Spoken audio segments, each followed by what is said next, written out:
ما شاء الله لا حول ولا قوة إلا بالله العلي العظيم أفوض أمري إلى الله إن الله بصير بالعباد السلام علیکم ورحمۃ اللہ وبرکاتہ۔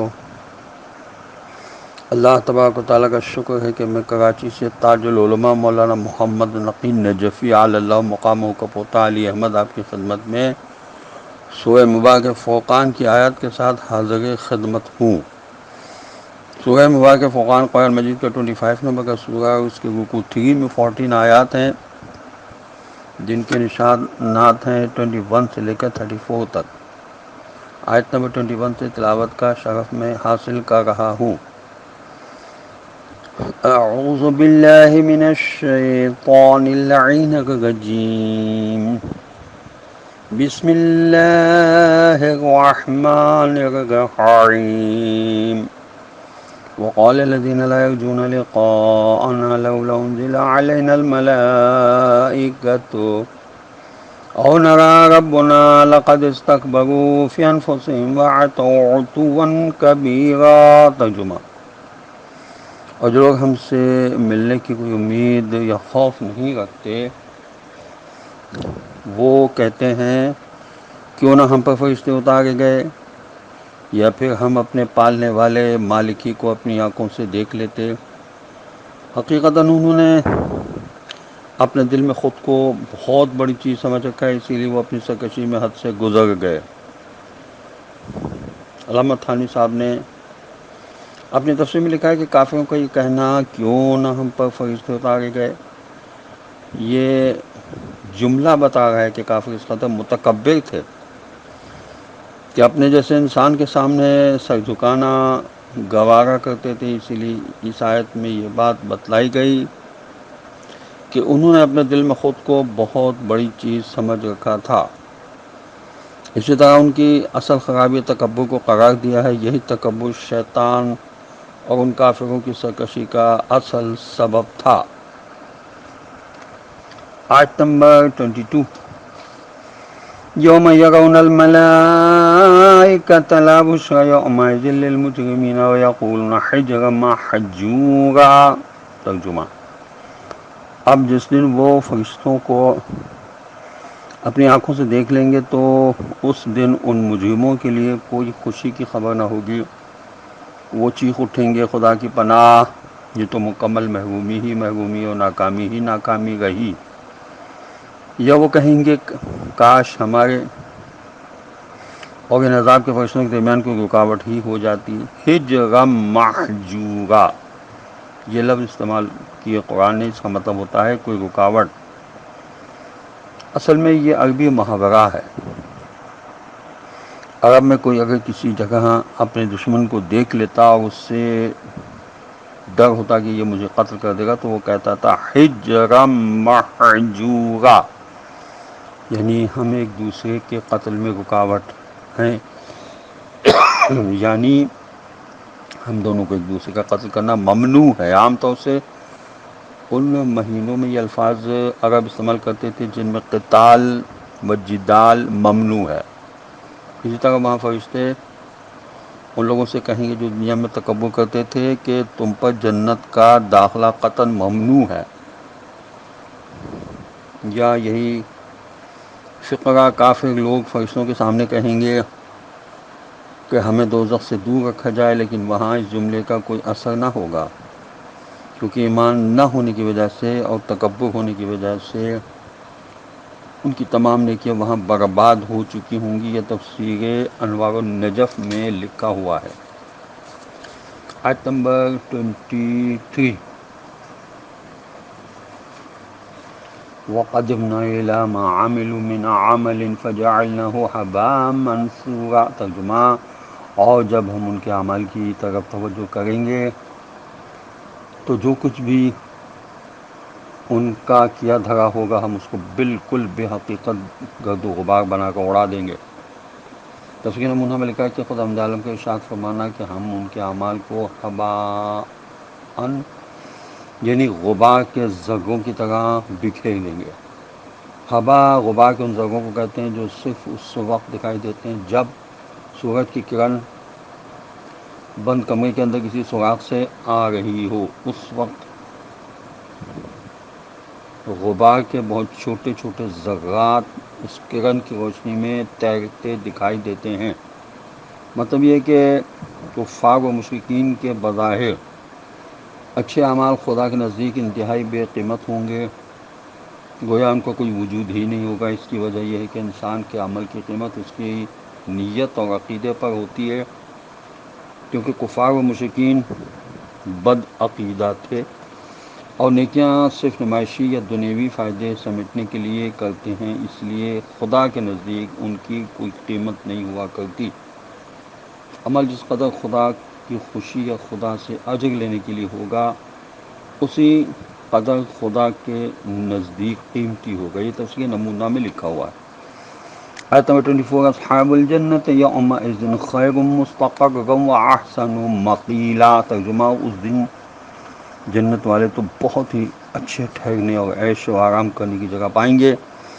مفردات امام راغب نے لکھا ہے کہ مقیل عربی میں اس مکان کو کہتے ہیں جس میں آرام کرنے یا قیلولہ کرنے کے لیے جایا جاتا ہے۔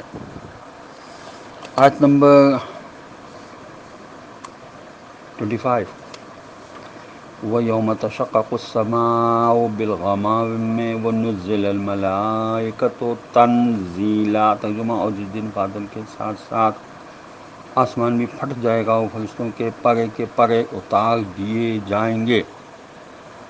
تفسیر نمونہ میں لکھا ہے کہ اصل میں مشرکین یہ مطالبہ کر رہے تھے کہ خداوند عالم خود اور اس کے فرشتے بادلوں میں بیٹھ کر آئیں اور انہیں اسلام لانے کی دعوت دیں، کیونکہ یہودیوں کی کہانیوں میں ہے کہ کبھی کبھی خداوند عالم بادلوں کے درمیان دیکھا جاتا ہے۔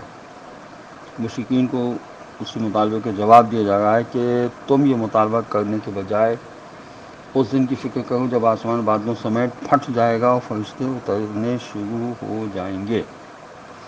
آیت نمبر 26، الملک یومئذ الحق للرحمن وکان یوما علی الکافرین عسیرا۔ ترجمہ، اس دن حقیقی حکومت سے خدا رحمان کی ہوگی اور وہ دن حق کے منکروں کے لیے بڑا ہی سخت ہوگا۔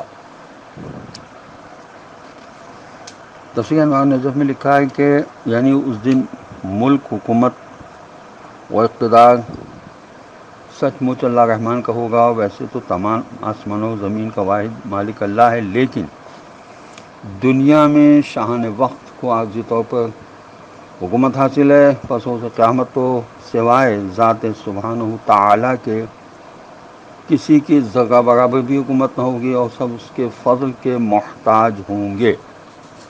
آیت نمبر 27، وَيَوْمَ يَعُضُّ الظَّالِمُ عَلَى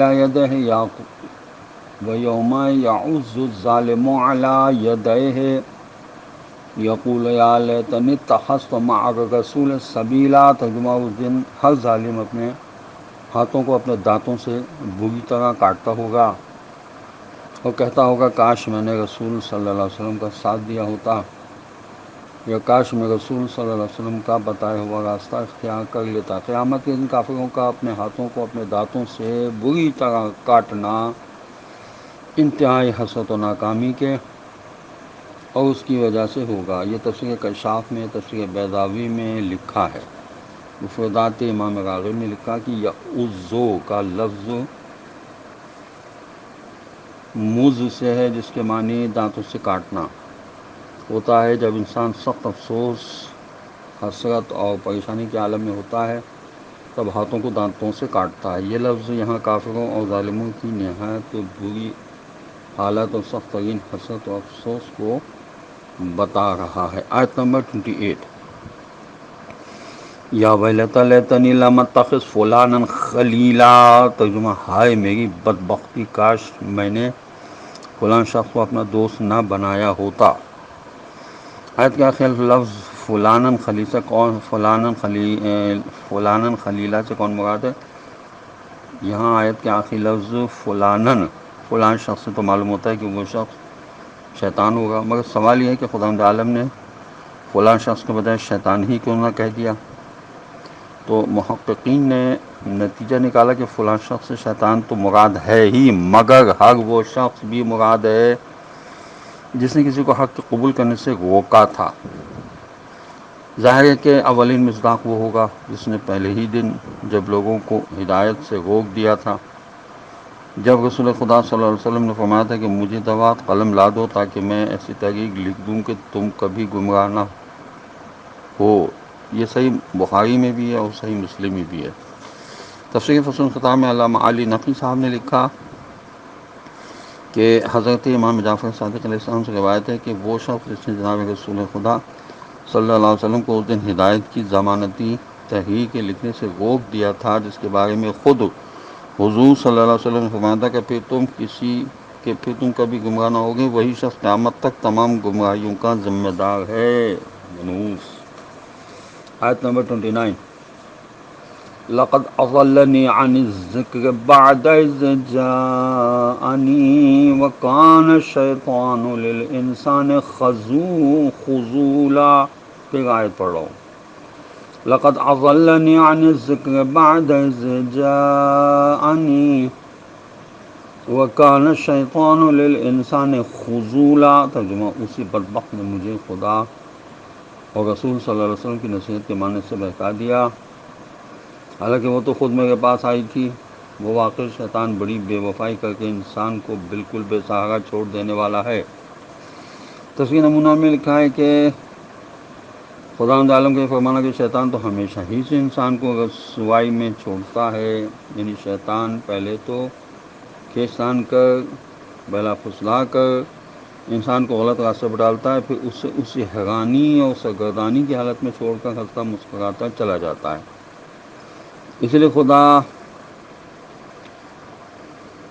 اسی لیے خذلان کا لفظ استعمال ہوا ہے یہاں پر، جو مبالغہ کا صیغہ جس کے معنی بار بار چھوڑ بھاگنے کے ہیں۔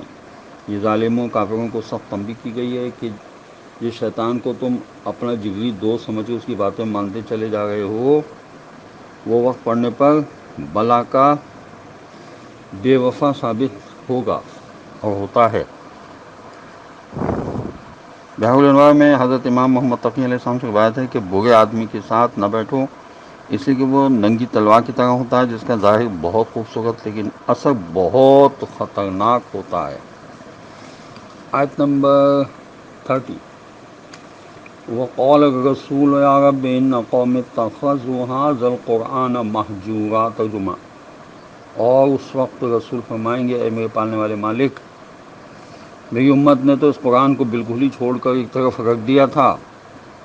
نہج البلاغہ میں ہے اور تفسیر انوار نجف میں بھی ہے کہ حضرت علی علیہ السلام نے فرمایا کہ میں ہی وہ ذکر ہوں جس سے لوگوں نے منہ پھیر لیا، میں ہی وہ سبیل راستہ ہوں جس سے ان لوگوں نے گردن موڑ لی، میں ہی وہ ایمان ہوں جس کا انہوں نے انکار و کفر کیا ہے، اور میں ہی وہ قرآن ہوں جس کو انہوں نے چھوڑ دیا ہے، اور میں ہی وہ صراط ہوں جس سے انہوں نے خود کو ہٹا لیا ہے۔ آیت نمبر 31۔ وَكَذَلِكَ جَعَلْنَا لِكُلِّ نَبِيٍّ عَدُوًّا مِّنَ الْمُجْرِمِينَ وَكَفَىٰ بِرَبِّكَ هَادِيًا وَنَصِيرًا۔ ترجمہ: غرض اس طرح سے ہم نے ہر نبی کے لیے اس زمانے کے کچھ مجرموں کو دشمن قرار دے دیا، اور آپ صلی اللہ علیہ وسلم کے لیے آپ صلی اللہ علیہ وسلم کا پالنے والا مالک ہی آپ صلی اللہ علیہ وسلم کی رہنمائی اور مدد کے لیے بہت کافی ہے۔ تفسیر تبیان میں لکھا ہے کہ آیت کا مفہوم یہ ہے کہ حق کے دشمن ہمیشہ ہر زمانے میں اپنے اپنے زمانے کے پیغمبروں کے دشمن رہے ہیں، اس لیے اے رسول صلی اللہ علیہ وسلم، آپ صلی اللہ علیہ وسلم اپنے دشمنوں کی دشمنی پر غم نہ کھائیں۔ اس آیت کا یہ مطلب ہرگز نہیں ہے کہ خدا نے جبراً کچھ لوگوں کو نبی کا دشمن بنا دیا تھا، بلکہ مطلب یہ ہے کہ ہر معاشرے میں ہمیشہ سے ایسے لوگ ضرور رہے ہیں جو خدا، رسول صلی اللہ علیہ وسلم اور حق سے دشمنی رکھتے رہے ہیں۔ آیت نمبر 22۔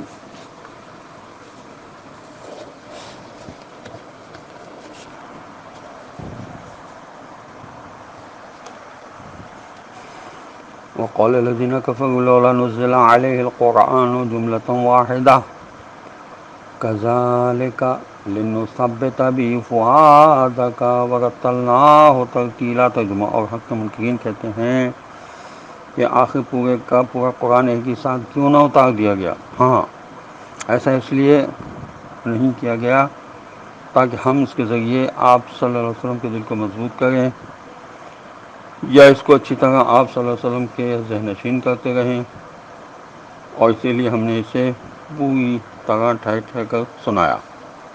تفسیر انوار النظم میں لکھا ہے کہ کفار مکہ کا قرآن پر ایک اعتراض یہ بھی تھا کہ قرآن اکٹھا ایک ساتھ کیوں نہیں اترا؟ تو خدا عالم نے جواب میں فرمایا کہ تمہارے دل کی تقویت کے لیے، تاکہ جبریل بار بار آئیں اور موقع بموقع آیتیں تمہارے پاس لاتے رہیں، تاکہ اسلام کو تقویت ہو اور مسلمانوں کو تسکین حاصل ہو، اور رسول صلی اللہ علیہ وسلم کافر جو بھی مثال بیان کریں ہم اس کے جواب میں حق کی بہترین مثال و تفسیر نازل کر دیں گے۔ ایک روایت میں جناب رسول خدا صلی اللہ علیہ وسلم نے لکھا ہے کہ حضرت ابن عباس نے ارشاد فرمایا جب قرآن پڑھو تو ترتیل کے ساتھ پڑھا کرو۔ ابن عباس نے عرض کی ترتیل کیا ہے؟ ارشاد فرمایا حروف اور کلمات کو صحیح طریقے سے ظاہر کرو، خشک کھجوروں یا ریت کے ذروں کی مانند اسے الگ الگ نہ کرو، اور نہ اشعار کی طرح اسے فرفر جلدی جلدی پڑھو۔ جب قرآن میں عجائبات کا ذکر آئے تو ٹھہر جاؤ اور غور و فکر کرو، دلوں کو ان کے ذریعے متحرک رکھو۔ تمہاری یہ نیت ہرگز نہیں ہونی چاہیے ہے کہ جلدی سے سورہ ختم ہو جائے۔ اور حضرت امام جعفر صادق علیہ السلام نے فرمایا کہ ترتیل یہ ہے کہ ٹھہر ٹھہر کر آہستہ آہستہ اچھی آواز کے ساتھ قرآن پڑھو۔ جب کسی آیت کو پڑھو جس میں جہنم کا ذکر ہو تو خدا کو پکارو، اس کی پناہ طلب کرو۔ جب جنت کا ذکر آئے تو خدا سے جنت ملنے کی دعا مانگو۔ یہ اصول کافی میں لکھا ہوا ہے۔ آیت نمبر 33 وَلَا يَأْتُونَكَ بِمَثَلٍ إِلَّا جِئْنَاكَ بِالْحَقِّ وَأَحْسَنَ تَفْسِيرًا ترجمہ۔ اور یہ اس لیے بھی کیا تاکہ جب کبھی بھی وہ آپ صلی اللہ علیہ وسلم کے سامنے کوئی نرالی سی بات یا عجیب و غریب سوال لے کر آئیں تو اس کا بالکل ٹھیک اور بروقت جواب ہم تمہیں دیتے رہیں، اور بہترین طریقے سے زیادہ تشریح کر کر کے اس حقیقت کو بالکل کھول کھول کر واضح کر دیں۔ یہ تفسیر تبیان میں لکھا ہے کہ آہستہ آہستہ رک رک کر وحی کے آنے کی دوسری مصلحت یہ بتائی کہ حسب موقع اعتراضات کا جواب دیا جا سکے اور حالات و ماحول کے تحت تعلیم دی جا سکے، اور بتدریج ذہنی ارتقاء کے ساتھ ساتھ بلند و بالا مطالب سمجھائے اور سکھائے جا سکیں۔ آیت نمبر 34 اس رکوع کی آخری آیت ہے۔ الذین یحشرون علی وجوہہم الی جہنم اولئک اشق مکانا واضل سبیلا ترجمہ۔ اگر جو لوگ جہنم کی طرف منہ کے بل دھکیلے جانے کے لیے جمع کیے جائیں گے وہ وہی لوگ ہوں گے جن کا موقف بھی بہت ہی برا ہے اور جن کا راستہ بھی حد درجہ غلط ہے، یعنی بہت زیادہ بھٹکے ہوئے گمراہ ترین ہیں۔ تفسیر صافی میں لکھا ہے کہ جناب رسول خدا صلی اللہ علیہ وسلم سے دریافت کیا گیا کہ جہنمی لوگ جہنم کی طرف منہ کے بل کیسے ہکائے جائیں گے، یعنی منہ کے بل کس طرح جلیں گے؟ تو حضرت صلی اللہ علیہ وسلم نے ارشاد فرمایا جو خدا اس بات پر قادر ہے کہ انہیں پاؤں کے بل چلائے، وہی خدا اس بات پر بھی قادر ہے کہ انہیں ان کے چہروں کی بل چلائے۔ خداوند عالم کی بارگاہ میں دعا ہے کہ پروردگار ہمیں قرآن پڑھنے، سمجھنے اور اس پر عمل کرنے کی توفیق نصیب کرے۔ وارث قرآن حضرت امام زمانہ عجل اللہ تعالیٰ فرجہ شریف کا جلد ظہور ہو جائے، اور خداوند عالم ہمیں ان کے اعوان و انصار میں شامل ہونے کی توفیق نصیب فرمائے۔ وآخر دعوانا الحمد للہ رب العالمین۔ والصلاة والسلام على أشرف الأنبياء والمرسلين وعلى آله الطيبين الطاهرين المعصومين المظلومين. والسلام علیکم ورحمۃ اللہ وبرکاتہ.